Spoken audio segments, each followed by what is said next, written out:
성도 여러분 안녕하세요. 오늘도 로마서 4장을 계속 살펴가 보자고요. 3장의 주된 내용 뭔지 우리들이 기억하시죠? 우리가 의롭게 된 것은 행위로 말미암는 것이 아니라 오직 믿음으로 말미암는다라는 사실이었습니다. 사도 바울은 이것을 변증하기 위하여서 4장에서 아주 중요한 구약의 인물을 끌어들입니다. 이스라엘 백성들에게 있어서 너무나 중요한 인물이었죠. 누구예요? 아브라함입니다. 그리고 바로 또 한 사람을 끌어들입니다. 누구예요? 다윗입니다.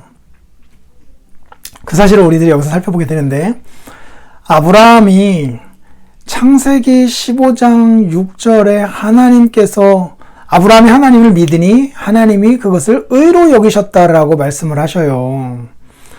그리고 율법을 나타내는 할례가 17장에 이어진단 말이에요.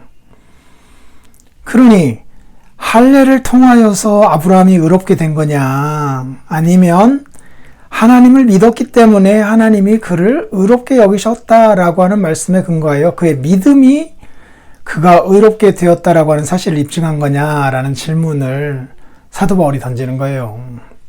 할례가 아니라 무할례 시에 믿음으로 말미암아 의롭다 여김을 받았다라고 하는 것이 첫 번째 논리이고요. 이것을 증거하기 위하여서 다윗을 다시 끌어들입니다. 시편 32편이에요. 거기에서 다윗이 노래를 하잖아요. 시편 32편은 이렇게 시작합니다. 허물의 사함을 받고 자기의 죄가 가려진 자는 복이 있도다. 마음에 간사함이 없고 여호와께 정죄를 당하지 아니하는 자는 복이 있도다. 라고 말씀해요. 그리고 마지막 절에 너희 의인들아 여호와를 기뻐하며 즐거워할지어다. 마음이 정직한 너희들아 다 즐거이 외칠지어다. 왜요?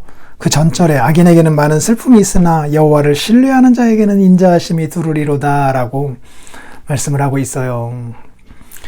여기에서 허물의 사함을 받는다, 죄가 가려짐을 받는다, 하나님께 정죄를 당하지 않는다, 이런 사람은 복이 있대요. 그런데 이런 복을 누가 받냐고요? 누가? 뭔가 거기 그것을 받을 만한 대가를 지불한 사람이? 아니에요. 여기 본문에 보면 다윗이 하나님 앞에 행한 것은 죄였고 그 죄에 대하여서 하나님 앞에 기도로 잘못했다라고 고백한 것밖에는 없는데 하나님이 그냥 용서해 주셨어요. 그냥 용서해 주셨어요. 이것에 대하여서 이제 사도 바울이 이렇게 말씀합니다. 일하는 자에게는 그 삭시 은혜로 여겨지지 아니하고 보수로 여겨지는 것 아니냐. 일에 대한 마땅한 대가로요. 근데 일을 안 했는데도 경건하지 아니한 자를 의롭다 하시는 이를 믿는 자는, 그 불경건한 자를 의롭다고 하시는 분을 믿으면 그의 믿음을 의로 여기는 것 아니냐. 즉 행한 것이 없는데도 의를 얻었다라고 한다면 그에게 행한 것이 없는 자에게도 의를 주시는 하나님을 믿었기 때문 아니냐. 그러면서 다윗을 인용합니다. 불법이 사함을 받고 죄가 가려짐을 받은 사람들은 복이 있고 주께서 그 죄를 인정하지 아니할 사람은 복이 있다. 라는 말씀 말이에요. 칭의와 죄사함을 이렇게 잇대어서 설명을 하는 거죠.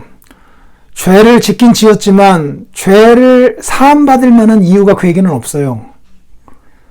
그런데 하나님이 그냥 잘못했다고 기도할 때 거저 용서해 주십니다. 죄값 다 지불하고 용서해 주시는 것이 아니라 그냥 거저 용서해 주셨어요. 이런 게 은혜죠. 은혜요. 마찬가지로 예수님을 믿는 믿음을 가진 사람들에게 거저 구원을 주셔요. 거저 의롭다 여겨주신대요. 이런 게 은혜죠. 만약에 의를 받을 만한 요건이 우리의 행위 속에 있다면, 죄 용서함을 받을 만한 요인이 우리 안에 있다면 죄 용서함 받은 것, 의를 얻은 것, 이것이 우리에게 은혜가 되지는 않겠죠.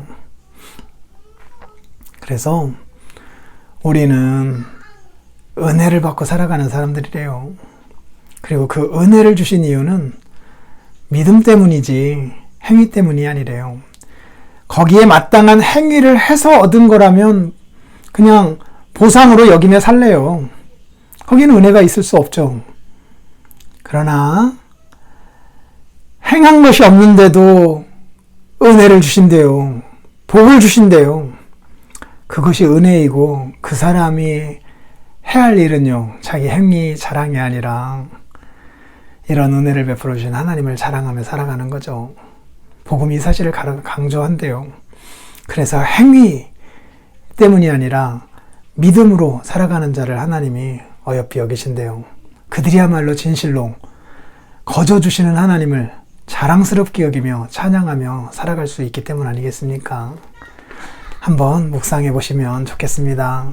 저녁에 예배 시간에 또 뵙도록 하겠습니다. 감사합니다.